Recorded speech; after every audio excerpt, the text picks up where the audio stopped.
نحمده ونصلي على رسوله الكريم اما بعد فاعوذ بالله من الشيطان الرجيم بسم الله الرحمن الرحيم وعباد الرحمن الذين يمشون على الارض هونا واذا خاطبهم الجاهلون قالوا سلاما صدق اللہ العظیم۔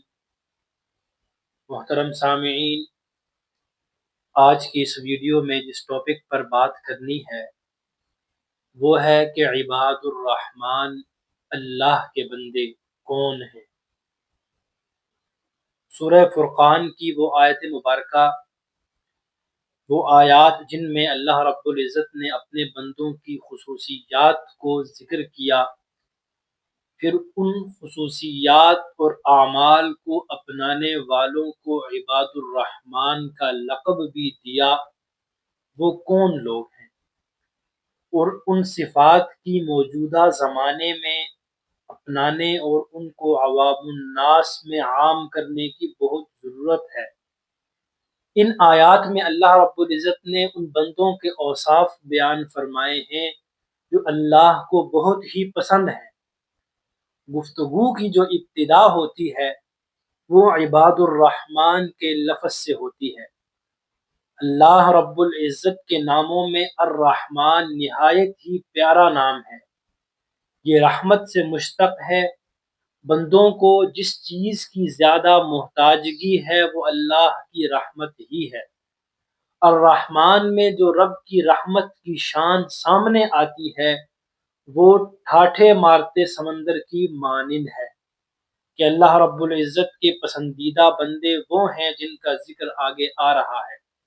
سب سے پہلا تواضع انکساری۔ ان اوصاف میں پہلا وصف ہے تواضع انکساری۔ اللہ رب العزت نے فرمایا الذین یمشون علی الارض ہونا، کہ وہ لوگ جو زمین پر چلتے ہیں تواضع سے، آہستگی سے۔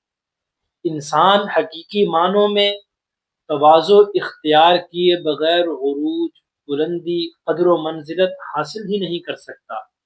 جب انسان کو یہ بات معلوم ہے کہ انسان تمام مخلوق میں سب سے زیادہ امپورٹنٹ ہے، عظیم اور بلند ہے، تو اس کے ساتھ پیار شفقت والا معاملہ کرنا چاہیے۔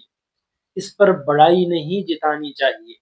حقارت کی نظر سے کسی انسان کو نہیں دیکھنا چاہیے، ورنہ اپنے آپ کو ایک لمحے کے لیے بھی دوسروں سے بہتر تصور کرنا چاہیے۔ عاجزی اور انکساری کی مثالیں ہمیں آپ صلی اللہ علیہ وسلم کی عملی زندگی میں ملتی ہیں کہ آپ صلی اللہ علیہ وسلم نے ہمارے سامنے عاجزی اور انکساری کی اگزامپل پیش کی ہیں۔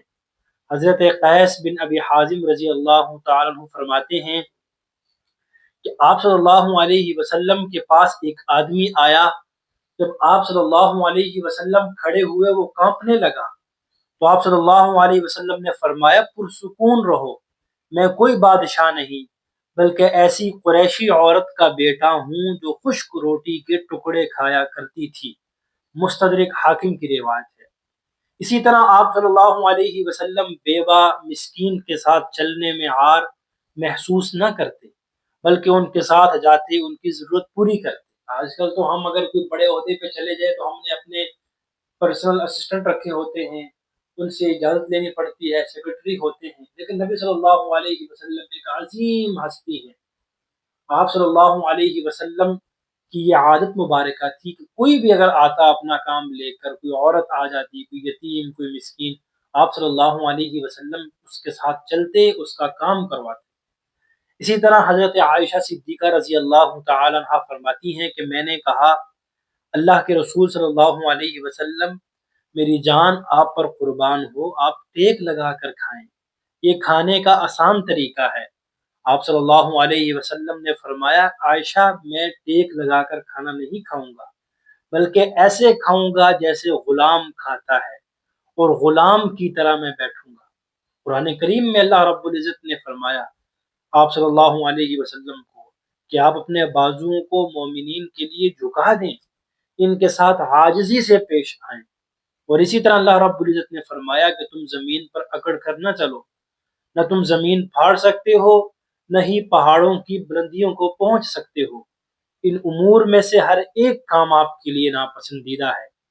اسی طرح حضرت ابو امامہ رضی اللہ تعالیٰ عنہ سے روایت ہے، نبی صلی اللہ علیہ وسلم نے فرمایا کہ تکبر سے بچو، عاجزی انکساری اختیار کرو، کہ تکبر سے بچو۔ بندہ ہمیشہ تکبر کرتا ہے، یہاں تک کہ اللہ رب العزت فرماتے ہیں کہ اس کا نام متکبرین میں لکھ دیا جائے، کہ اس کو متکبرین میں شمار کیا جائے۔ تو یہ عباد الرحمن کی پہلی صفت تھی کہ وہ لوگ عاجزی اور انکساری کرتے ہیں، زمین میں اکڑ کر نہیں چلتے۔ اور انسان کو بھی عاجزی انکساری کو اپنانا چاہیے، تواضع اختیار کرنی چاہیے، اکڑ کر نہیں چلنا چاہیے۔ کوئی کام کسی کا پیش آ جائے، ہمارے پاس کوئی آ جائے تو اس کا کام کروا دینا چاہیے اور اس کی مدد کرنی چاہیے۔ دعا ہے اللہ رب العزت سے کہ وہ ہمیں اس صفت کو اپنانے کی توفیق عطا فرمائے۔ وآخر دعوانا ان الحمد للہ رب العالمین۔